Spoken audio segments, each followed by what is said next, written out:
Uy, lalaki ng alon talaga mga idol. Grabe, nakakatakot. Kita mo naman yung sa harapan namin, oh. Grabe, oh, parang bahay kalalaki. Mabuti lang sana po ay matibay yung bangkang sinasakyan, dahil kapag hindi po ito matibay, iwan ko na lang kung ano mangyayari sa bangka na ito. So, papunta kami ng Barangay Kalandagan.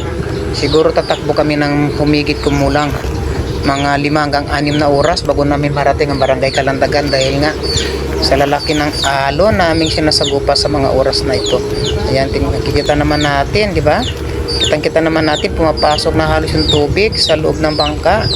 Sobrang nakakatakot, at lalo pa pagka hindi ka sanay bumiyahe sa ganito kalalaking alon, na matatakot ka talaga at masusuka ka, mahihilo ka sa bangka. Oh, kitang-kita naman natin, oh, parang halukay ng bituka mo rito sa sobrang lalaki ng alon talaga.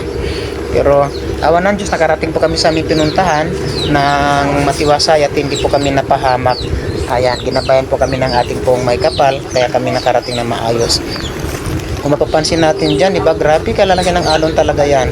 Grabe, halos basang-basa lahat ng mga nakasakay dyan.